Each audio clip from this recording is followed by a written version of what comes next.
Et salut Jeanne, ça y est, on y est. Bienvenue dans ce petit débrief de la quête. Merci Jérémy. Comment tu vas? Bah, ça va super et toi? Ouais, ça va, ça va. Avant de lancer l'enregistrement, on a des petites nouvelles de justement comment tu allais depuis la quête. Et ça a l'air plutôt positif, il me semble. Oui, oui, je dirais même carrément positif. Ouais. Bon, tu vas nous raconter tout ça. Avant de se lancer là-dedans, est-ce que pour les personnes qui te connaissent peut-être pas encore, tu pourrais très brièvement te présenter? Alors, rapidement, donc je m'appelle, Jeanne Guérard et puis je suis, illustratrice et graphiste. Voilà. Depuis longtemps? Alors, bah, en fait, oui, depuis longtemps parce que j'ai fait des études, pour tout ça, quoi et mais après je me suis lancée effectivement en freelance, il y a 5 ans. Donc D'accord. Ouais, ouais. C'est vrai que c'est un sacré plongeon quand même le freelance. ouais, C'est passionnant, mais ça peut parfois être un peu intimidant. ouais. Bon, donc du coup, toi, tu écoutes, Sens Créatif depuis un bout de temps, il me semble, c'est ça, hein? Exactement, bah, Donc depuis le début. c'est vrai, depuis la saison 1? Bah, depuis 2019, donc il me semble que c'est le Waouh! début. Ah oui, oui, c'est ça. Oui, oui, c'était le début, en effet, depuis 2019. Ah ouais, je savais pas que tu écoutais Oui, depuis le tout début. Trop bien, donc tu as pu voir un peu l'évolution du projet et tout. Et puis la oui. quête, du coup, qui pointe le bout de son nez, donc du coup, en 2022, première édition, puis seconde édition en 2023. Et tu as fait partie de ces aventuriers, aventurières. Quelles étaient tes problématiques avant de te lancer dans cette grande aventure? Je dirais que j'étais quelqu'un plein de problématiques, donc j'en avais j'en avais plutôt pas mal. Donc surtout enfin, je pense que c'est beaucoup lié au à l'aspect créatif, mais un manque de confiance en moi terrible, en mon travail, voilà, des problèmes vraiment à essayer de me vendre tout simplement parce que c'est très difficile de faire aussi, cette espèce de séparation entre le travail et sa personne. Quand c'est dans des milieux créatifs, je trouve que c'est très difficile de bien séparer les 2 et je pense que j'avais besoin de la quête pour m'aider un peu à avancer sur ces questions-là, quoi. Voilà. Mmh. Ouais. Est-ce que Ouais. c'était un questionnement un peu global sur ta pratique, sur, ce que tu voulais, là où tu voulais aller? Je pense que je pense que j'en avais besoin parce que ça faisait 5 ans que je m'étais lancée en freelance, donc j'avais des moments où j'avais très bien travaillé et des moments de vide, intersidéral, on va dire et j'étais un peu entre dans ce vide au moment où la quête est arrivée et je pense que ça m'a fait le plus grand bien parce que voilà, on est souvent très seul face à son écran, face à ses productions. On a très peu de retours à part de certains clients de temps en temps, mais il me manquait quelque chose, quoi. Je pense que c'est aussi ça et qu'il y avait plein de trucs que enfin, je suis arrivée avec plein de questions et je suis repartie, en fait, avec plein de réponses à des questions primordiales que je me posais même pas, en fait. Donc Je me suis ouais, dit: «Je suis arrivé avec plein de questions, je suis reparti avec plein de questions». C'est un peu le truc, tu sais, comme en thérapie, quoi. ouais, J'ai avancé, mais en fait, je me pose toujours plein de questions. Ah, ça me fait plaisir d'entendre que, ouais. tu as eu des réponses à tes questions. Et qu'est-ce qui t'a donné envie, du coup, de t'inscrire à parce que c'est pas rien quand même 2 mois, en consacrés à ton activité. Qu'est-ce qui t'a donné envie de cliquer sur l'inscription? Bah, en fait, ça m'a donné envie parce que c'est vrai que ça faisait déjà, plusieurs mois que je cherchais effectivement une formation à faire parce que j'avais envie, de faire quelque chose. Enfin, j'avais l'impression qu'il me manquait quelque chose dans ma pratique ou enfin dans mon travail en règle générale et qu'il manquait quelque chose, en moi. Donc je me suis dit: «Ah, je vais trouver une formation» et je trouvais pas des formations qui me plaisaient ou qui me donnaient envie. Sauf que, bah, voilà, en écoutant le podcast, en rejoignant la communauté effectivement des patates du Discord et petit à petit, bah, je me suis dit: «Ah mais c'est vrai, ils proposent une formation sympathique. Ah oui, mais peut-être que c'est quelque chose qui me correspond bien en fait» et bon après il y a quand même eu de l'hésitation parce que je suis quelqu'un de très hésitante, hein. Mais oui, j'ai sauté le pas et finalement, je suis très heureuse de l'avoir fait, hein. Donc tu te lances, tu boucles ta ceinture. Comment Ouais. tu as vécu, cette aventure? Hem, Bah, il y a ça a été un peu les montagnes russes, en fait. Parce que, voilà, je suis arrivée avec des questions. Finalement, il y avait plein d'autres questions qui se rajoutaient et là, j'étais là: «Wow, wow, wow, wow, wow», jusqu'au moment où grande explosion et puis là, j'ai ouais, j'ai enfin, il y a eu des moments de doute, il y a eu des moments de pleurs, mais aussi des moments de bonheur intense, de rire et d'effervescence, en fait. C'était vraiment ça. Il y avait une espèce d'ambiance comme ça qu'il se passe plein de choses et ça mettait tout en éveil et je pense que j'avais besoin de ça parce que même j'avais l'impression de me retrouver à l'école et ça Mmh. me manquait terriblement, en fait. Je pense qu'il y avait ce côté-là, d'être dans cette espèce de recherche, de comprendre le pourquoi du comment, de créer quelque chose, en fait et je pense que j'avais besoin de ça. Ouais. Et à quoi elle ressemblait cette effervescence pour toi? Ah bah, enfin moi ça a été très concret parce que je m'étais dit, «Je fais la quête, mais je la fais à fond». Donc je m'étais dit: «J'arrête de travailler, j'essaye de pas trouver de contrat, enfin j'essaye d'être focus pendant 2 mois et de faire que ça pendant 2 mois». Et finalement, bah, à force de discuter, à force des exercices, bah, je me suis mis à produire de plus en plus de choses et enfin donc c'est ça en fait, je faisais la quête et j'appliquais en même temps ce que j'apprenais en même temps. Donc en fait, c'était beaucoup, mais c'était beaucoup de chouette en fait, voilà. Ouais. Qu'est-ce que tu as particulièrement apprécié? Et puis peut-être aussi, est-ce qu'il y a un ou 2 exercices comme ça qui t'ont particulièrement marqué? Alors, ce que j'ai le plus apprécié, je pense que c'est le fait que, c'est la bienveillance. Je dirais qu'on s'est retrouvés dans une espèce de comme une colonie de vacances en fait où il y a c'est vraiment ça pour moi. En fait, c'était un espèce de groupement de gens qui avaient aussi plein de questionnements, mais en fait, il y a eu cette espèce d'entraide et enfin voilà, de regroupement qui était beau en fait. Et je pense que ça redonne confiance déjà de un en l'humanité C'est vrai. et de 2 c'est vrai que ça nous pousse vers le haut tout le temps en fait. Donc c'était on poussait les autres à être des meilleures personnes pour elles-mêmes en fait et c'est ça qui est enfin que moi j'ai ressenti en tout cas comme ça et qui était, vraiment, vraiment super quoi. Mais c'est ce qu'on veut, c'est créer vraiment une safe space Ouais, et où tout le monde se tire vers le haut, c'est bienveillant. Surtout que, ben, dans ce type de métier, on est souvent solitaire oui, ah bah, et comme tu l'as dit, rempli de doutes et de remises en question donc de se dire: «Ah, je suis pas tout seul, toi aussi? Ouais, ouais. Ah merci, ça me fait du bien. Ah et on va se sortir les doigts ensemble? Ah bah, c'est formidable, allez, c'est parti, quoi». ouais. Non et puis on se répondait parce que c'est vrai qu'on est enfin, on était avec d'autres personnes qui avaient des questionnements qui pouvaient être différents sur lesquels, bah, certains avaient déjà avancé eux dans leur vie et donc c'est vrai que il y avait vraiment des conseils qui venaient de partout et c'était trop bien quoi pour ça. Donc non, c'était super. Tu as souvenir de quelques peut-être, tu me parles de questionnement, est-ce que tu as eu certains déclics qui t'ont vraiment, des épiphanies qui t'ont permis d'avancer? Alors ouais, il y en a eu 2 ou 3, mais la première, je pense que qui a été la plus importante, qui est arrivée relativement tôt en fait dans la quête, c'est c'est pourquoi je créais ce que je créais en fait. Ouais, la base. C'est bête, mais en fait, c'est pourquoi j'ai décidé d'être une créative, pourquoi j'ai décidé de faire de l'illustration et en fait, c'est une question, je pense que je m'étais jamais réellement posée. C'est bête, mais voilà Non, et c'était naturel pour toi, quoi, ouais. c'est ça, en fait, c'était un truc un peu intuitif et là, j'ai pu comprendre pourquoi je faisais ce que je faisais et là, j'ai fait: «Ah ouais, d'accord, OK, ah ouais, ah bon, bah, OK, allez, c'est parti, maintenant j'y vais à fond vu que maintenant je sais pourquoi». Et c'est tu peux nous le dire? Pourquoi? Bah, en fait, c'est très lié à ma famille, donc je pense que c'est pour ça que j'avais du mal aussi à scinder le truc en 2 entre ma pratique et moi-même parce que je sors des choses qui sont très liées à ma famille et en fait, je veux leur communiquer de choses à eux par mes illustrations. Donc c'était une façon effectivement d'être en lien avec eux et de communiquer, pas par les mots parce que les mots, ça, j'ai du mal, hein, écrire, c'est pas mon truc, mais c'était vraiment sur ce point-là et le fait de le découvrir, d'un coup, je me prends ça en pleine face et je fais: «Waouh!» mais c'est chouette. Mmh, Trop bien. Tu ouais. disais qu'il y en avait d'autres, est-ce que te ça te vient en tête comme ça? Bah, il y avait la question de légitimité, je pense, par rapport à mon style graphique parce que j'ai un style qui peut ressembler à d'autres illustrateurs et je pense que je m'étais interdite, en fait, entre guillemets, «d'exister».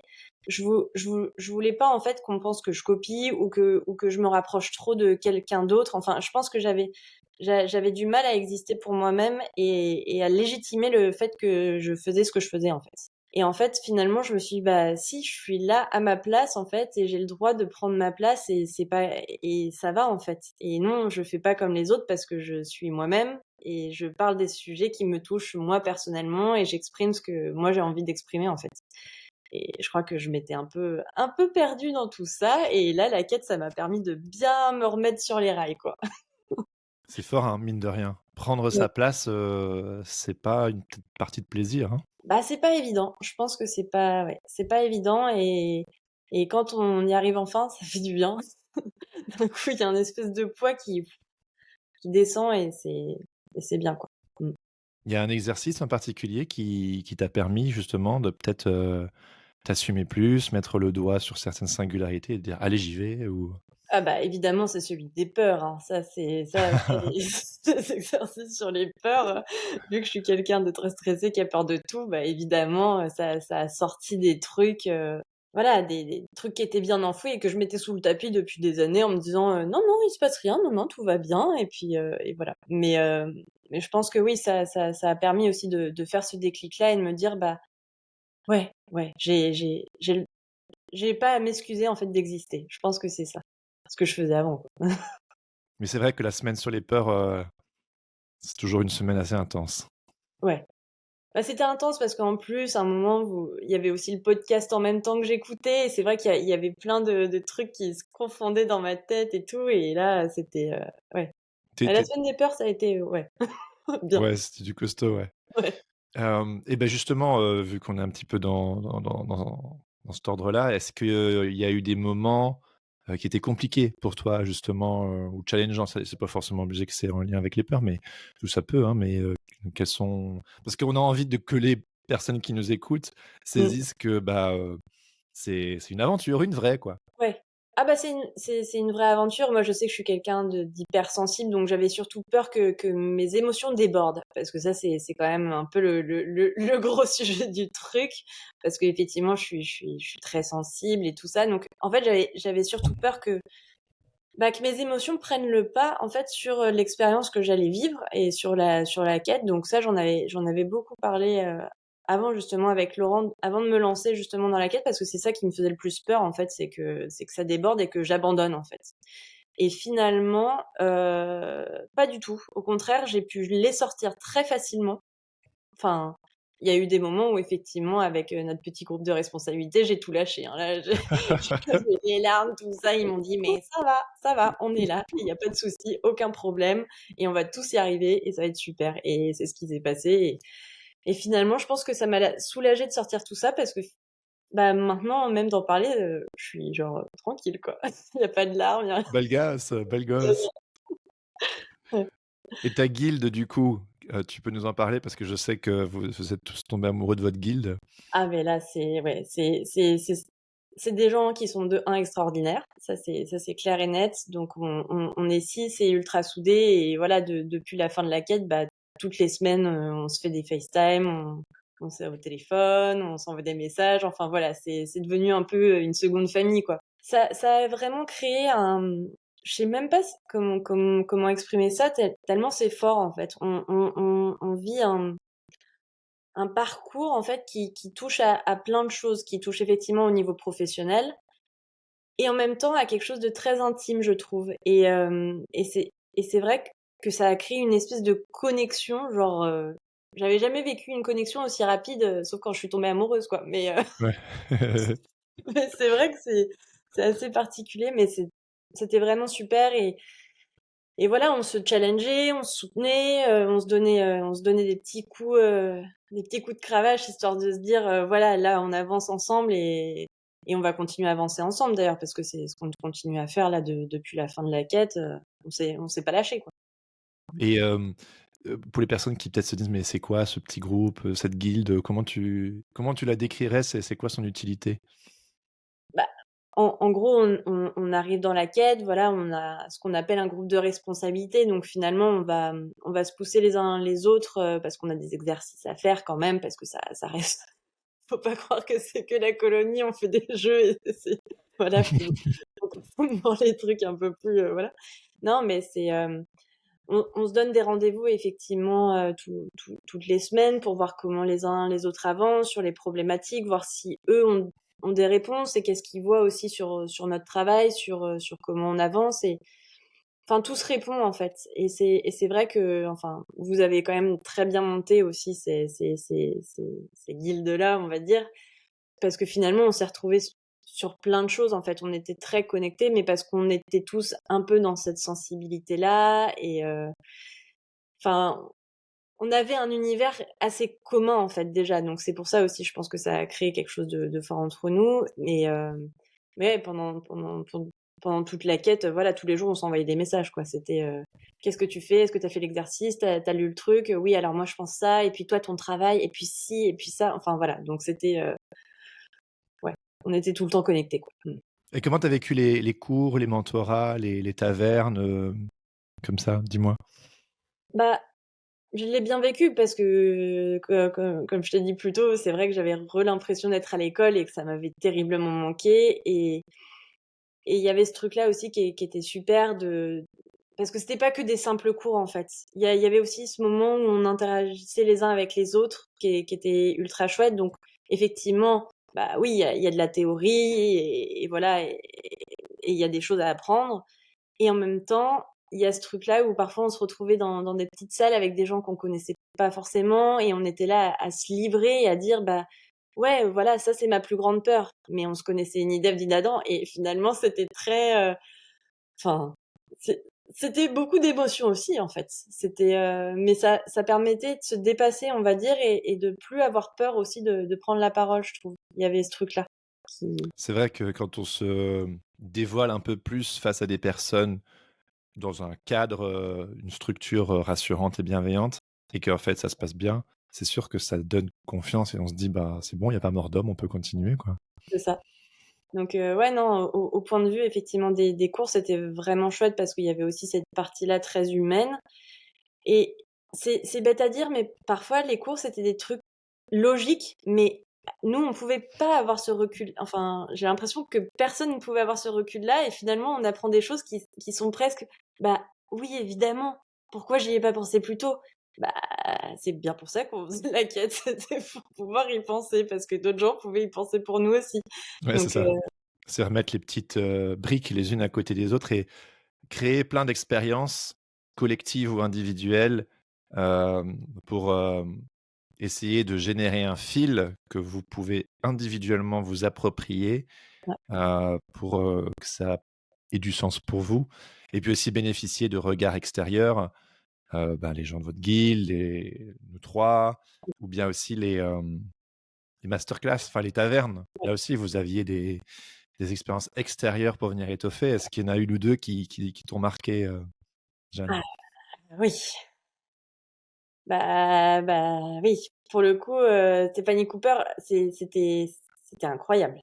C'est moi je sais qu'elle enfin son histoire de toute façon m'a bouleversée donc la terre enfin c'est quelqu'un de passionnant en fait. On l'écoute, on a juste envie de dire, «Et alors? Et encore? Et j'en veux encore et encore, vas-y, non, c'est trop court, je veux continuer». Et même après ça, je lui ai envoyé un petit message justement sur Instagram parce qu'en fait, elle m'avait émue. En fait, c'était ça, c'était bien de voir que parce que c'est vrai que sur les réseaux sociaux, on a tendance à voir, tout ce qui est beau, tout ce qui est joli dans le fait d'être indépendant, d'être illustrateur ou créatif, enfin voilà, on a tendance à voir un peu, l'univers paillettes du truc, quoi. Et en fait, derrière, on se rend pas compte que, bah, ouais, en fait, c'est la galère parfois. Et c'est vrai que l'entendre nous raconter aussi ses galères et bah, ça fait du bien et on se dit: «Bah, ouais, en fait, elle est aussi comme nous». Enfin, voilà. Donc c'est je pense que c'était vachement bien de ce point de vue-là. En fait, c'est la quête, c'est une aventure humaine et je pense que tout était tellement humain dedans que ça fait du bien de toute façon, donc voilà. C'est ça. Ouais. Comment tu comptes, utiliser, tout ce que tu as appris, cette année? Et bah, je vais faire. En fait, je pense que la quête, ça m'a redonné de la confiance en moi, mais c'est surtout que ça m'a permis, en fait, de regagner du plaisir à faire. Du plaisir que j'avais perdu avant et là, j'ai regagné ce plaisir de faire et donc je pense que cette année, je vais faire, des illustrations, pour me faire plaisir aux gens aussi, mais j'ai envie de produire beaucoup plus que ce que je faisais avant, en fait.